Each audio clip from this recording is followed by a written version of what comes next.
You are listening to Historyman, a platform for historians, authors, and museum directors to tell their stories of the American Revolution, walk in the footsteps of heroes, and proclaim freedom reigns.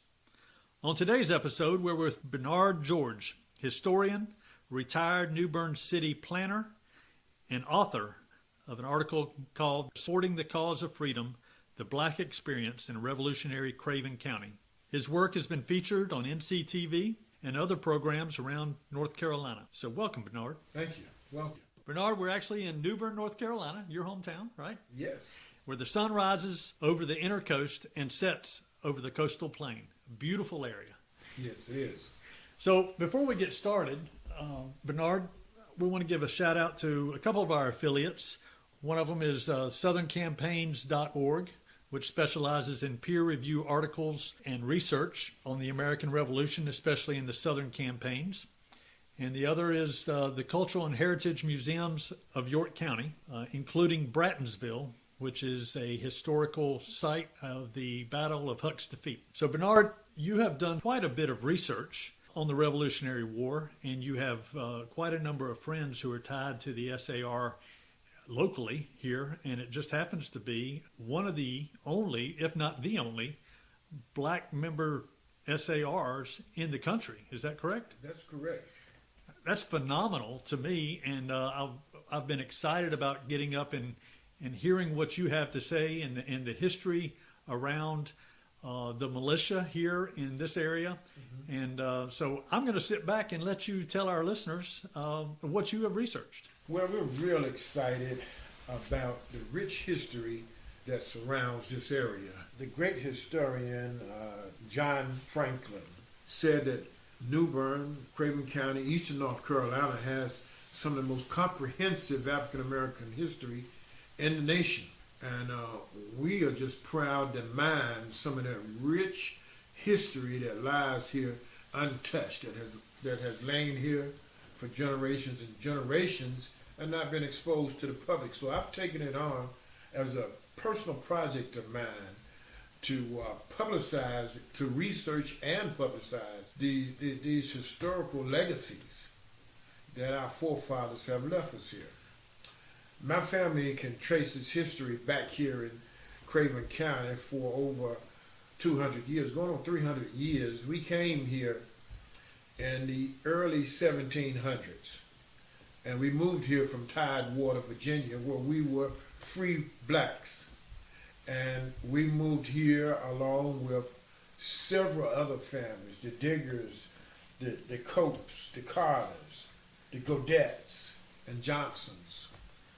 And we came here just like many of the other European or white families that moved into North Carolina because of the undeveloped land potential that was here, the low cost of land, and just the future that it presented to those who felt that Virginia was too crowded or too restrictive for them. And for my relatives, it was too restrictive as free African Americans, and I must say that I could trace my family history all the way back to the 1640s with our first George, who came here over a slave ship, but he was able to earn his freedom by the 1780s, purchased his freedom for 10,000 pounds of tobacco, and the rest is history. He, along with other blacks during this period, made a living there in Tidewater, Virginia. But unfortunately, the arms, the long reach of racism reached into their homes and presented many obstacles that restricted them for, really grabbing a piece of the American dream. African Americans, free African Americans during that early period there in Virginia were subjected to more and more restrictive laws preventing their marriage, requiring exorbitant bonds for them to marry or to be bonded out, and even eventually requiring that they leave the state. And this was not only on African Americans, but on Native Americans too. So my family, along with others I mentioned, moved here to eastern North Carolina and settled in eastern Craven County and Carteret County in an area called Harlowe. This is a neighborhood, a community that's over 300 years old. Wow. I come from at least 7 generations that were born and raised right here in New Bern. So, for the most part, I tell many others that we got off the boat here in many ways, and my presence here, my family's presence here, trumps the presence of most other immigrants to this country due to their early appearance here. My family, I'm proud to say, is included in the first census this country had in 1790. You'll find the Georges of Craven County there. In fact, when we purchased land here, the great-grandmother of mine, several times removed, sold land to her sons. And in 1752, she sold her son 100 acres in Craven County, and we also had others to sell and buy land, such that in that period there were only about 750,000 African Americans in this country. At the time of the American Revolution, people find it hard to believe, but the population in this country, African Americans comprise 19% of the population of this country. And this is in the census figures.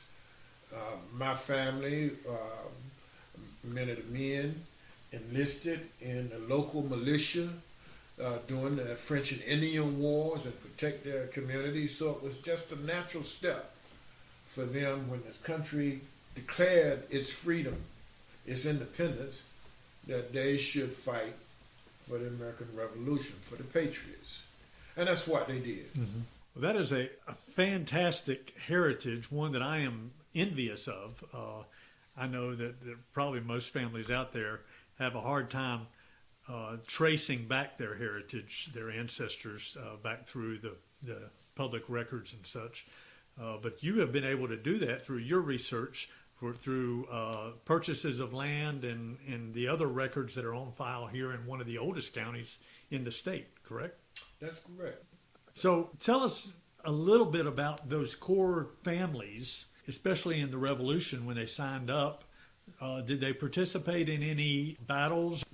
They served in several campaigns, a few of them major campaigns during the American Revolution. As such, this community that I mentioned, the Harlowe community, was recently recognized in 2016 by the Sons of the American Revolution as having contributed probably the highest percentage per capita of soldiers to the American cause for a community that small. There were 14 Patriots that came from that little community. And frankly, the American Revolution is a complex story. You know, we have the Loyalists and, of course, the Patriots. But then in the middle, you have the African Americans. 19% of the population of this country, and most of them, 90%, 95% of them were slaves. So when Lord Dunmore promised the enslaved that freedom, and I think it was about 1776, our commander-in-chief of the Patriots earlier had banned the enlistment of African Americans, both free and enslaved. But when Lord Dunmore made that offer to the enslaved to come over to the British side and to receive freedom and many other promises, they flocked to his ships there in Virginia. And this put pressure on our commander-in-chief, General George Washington, to change his stance and to offer enlistment opportunities for free blacks. So that's why my community, the Harlowe community, and where my relatives were living, which was basically a majority free community. And let me speak a bit about that community. That community actually was triracial. Okay. The African Americans, both free and enslaved. There were Native Americans, remnants of the Tuscarora's that were defeated and sent out of here, marched out of here in 1713 and 1714. And of course, there were also white slave owners and settlers who lived in that community. And they all appeared to have gotten along very well. I read in your article where you were talking about the background of New Bern and the artisans and the merchants there, and the black community was very big in the artisan community, and the building of the Tryon Palace. How does that economy match the economy of Harlowe? Was Harlowe more agrarian? Harlowe was agrarian, but it was independent, very independent. You know, during this period, the colonial period and the early national period, there were communities of free blacks, population pockets throughout the state, mainly in the eastern part of the state. And these communities communicated with each other, they intermarried with each other, and they brought news to each other. As I'm often led to share with people, there are two very different types of slavery. One is urban slavery, Okay. where a person is much more treated as a personal servant, and therefore you're working very intimately in that relationship, and the person takes on human characteristics, and there is more of an opportunity for those who are enslaved in those situations to be able to go out and earn a living, because in an urban setting there are so many crafts, so many professions, jobs that require skills that these slaves had. And they were able to go into those jobs, earn money, and purchase their freedom and purchase the freedom of wives and children. Well, in a agrarian culture, rural slavery, that's where you get a man and you work him like a mule or a chicken. In fact, we know that their slave schedule during the antebellum period, the census itself did not include the names of slaves. No information. They were listed just like chicken and hogs and pigs, and just by their sex and their age. But as free African Americans, they were included in the censuses that were taken, and therefore they could be identified. That's why I can trace my own family history. So the militia drill area, where was that down in Harlowe? Each county was required to recruit a certain number of volunteers or draft them. So they drilled up here in New Bern. Abner Neal was the name of the local militia, and several of my relatives were in that militia. And then there were those who were attached to other regiments who marched out of North Carolina, went up as far as New York and Pennsylvania, and fought with the national troops. In fact, in your article, you were talking about the people from Harlowe that registered or that joined the revolution. And I think it's best for me just to quote that article under the tradition of service continues section. You said that Isaac Carter, Joshua Carter, William Dove, Isaac Perkins of Harlowe appeared to have started their Revolutionary War service in one of two special regiments of militia created in early May 1776 in anticipation of a rumored British invasion along the Cape Fear River. though some accounts claim the men served under Major John Tillman of Fort Hancock during the winter of 1778. Due to the timing involved, it is more likely they served in the 1st Battalion of Militia under Tillman in an expedition to Wilmington that lasted June to August 1776. After building a large barracks complex in Wilmington, these militia units were disbanded on August 13, 1776.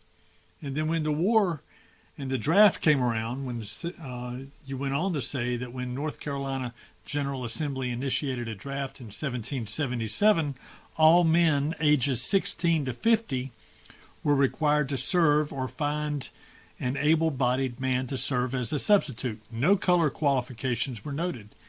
Eligible men from Harlowe quickly responded. The following glimpses into their lives are based on accounts provided by award-winning genealogist Paul Hennig in his work, Free African Americans of Virginia, North Carolina, and South Carolina from the colonial period to about 1820. Martin Black, Isaac Perkins, William Dove, and Isaac Carter each enlisted for 3 years in Captain Silas Stevenson's company of the 10th North Carolina Regiment, then under the command of Colonel Abraham Shepard. Black and Perkins enlisted in New Bern on May 16, 1777, followed by Dove on June 14th and Carter on September 1st.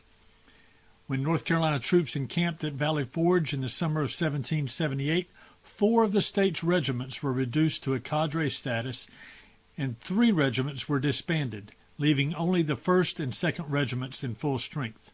The 4 men were then assigned to the 2nd North Carolina Regiment under the command of Colonel John Patton. Perkins and Carter were assigned to Captain Clement Hall's company, Dove to Captain John Craddock's company, and Black to Captain Benjamin Coleman's company. On May 16, 1779, Black fought in a skirmish against British troops near West Point, New York, and on June 20, 1779, he was a part of a highly trained and hand-picked group of Continental soldiers that successfully assaulted and captured a British outpost at Stony Point, New York. Dove fought in the Battle of Monmouth on June 28, 1778, and then the Battle of Stony Point on July 15, 1778. In November 1779, the 2nd North Carolina Regiment was transferred to the Southern Department and marched south to Charleston, South Carolina, to help defend that city. On May 12, 1780, the 2nd North Carolina Regiment surrendered 301 men to the British Army at the fall of Charleston, including Black, Perkins, and Dove. Black and Perkins managed to escape, but Black was soon recaptured. He remained in Charleston in Captain Benjamin Coleman's company of the 2nd North Carolina Regiment until a prisoner exchange and release in December 1782 in Charleston. One of the things that we have to realize is that African Americans have a very similar history in all the wars, in just about every war that the United States fought up to World War II, in which initially African Americans were denied the right to fight or to enlist. They were banned from military service. And then as this country's military needs increased, that ban was lifted, and at first they only allowed free African Americans to enlist. And then again, as the need further increased, they even allowed slaves. And we find that with the American Revolution, the War of 1812, to a degree, or to a more limited degree, and then with the Civil War, where approximately 200,000 black men enlisted, they were at first banned also, until this country's military needs reached such a critical point that African Americans were allowed to enlist, and they fought admirably. What would you want people to take from this Harlowe story?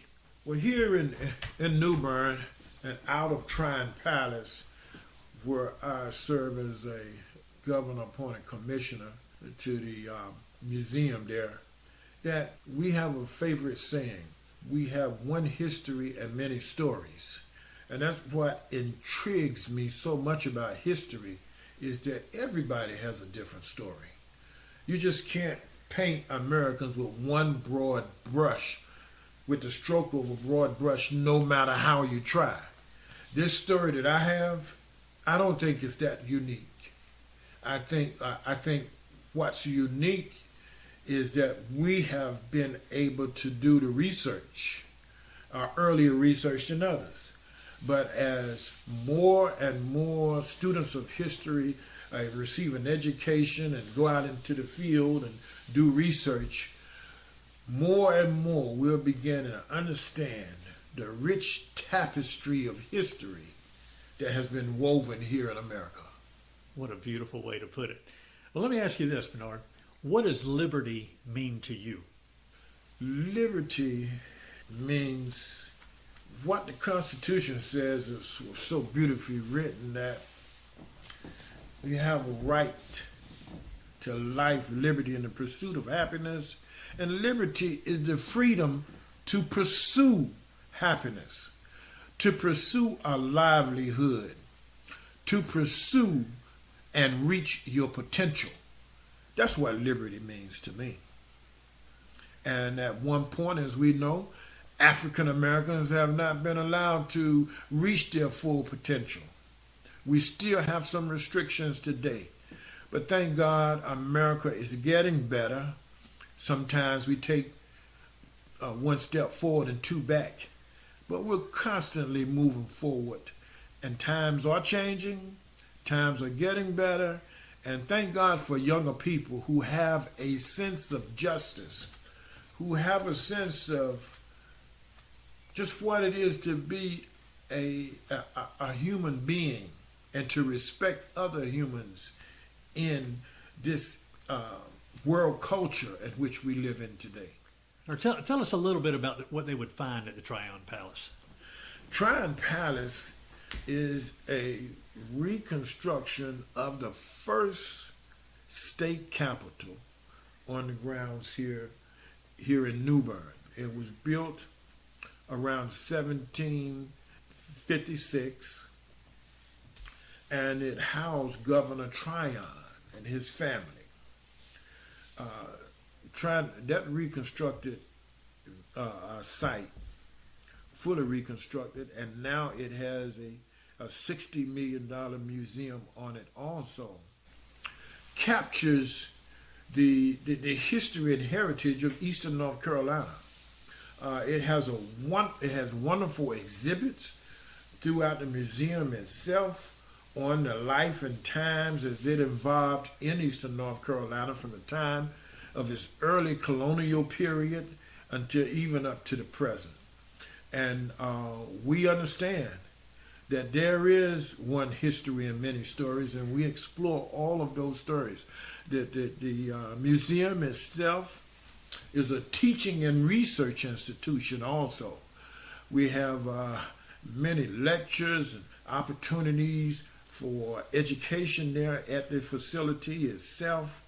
And then it draws visitors from around the world, from across this state and around this world, as they come and seek to better understand the life and culture of Eastern North Carolina. How would they reach you?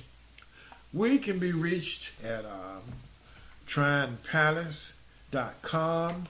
You can also reach Sharon C. Bryant. She's the African American Outreach Coordinator at Tryon Palace. Her number is 252-639-3592. And she can be reached at sharon.bryant@ncdcr.gov.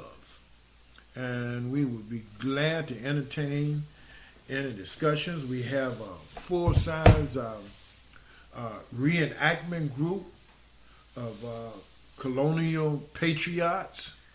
We also have a full-size reenactment group of Civil War reenactors, U.S. colored troops, the 35th United States Colored Troops, which was one of the very first all-black units that was organized during the Civil War.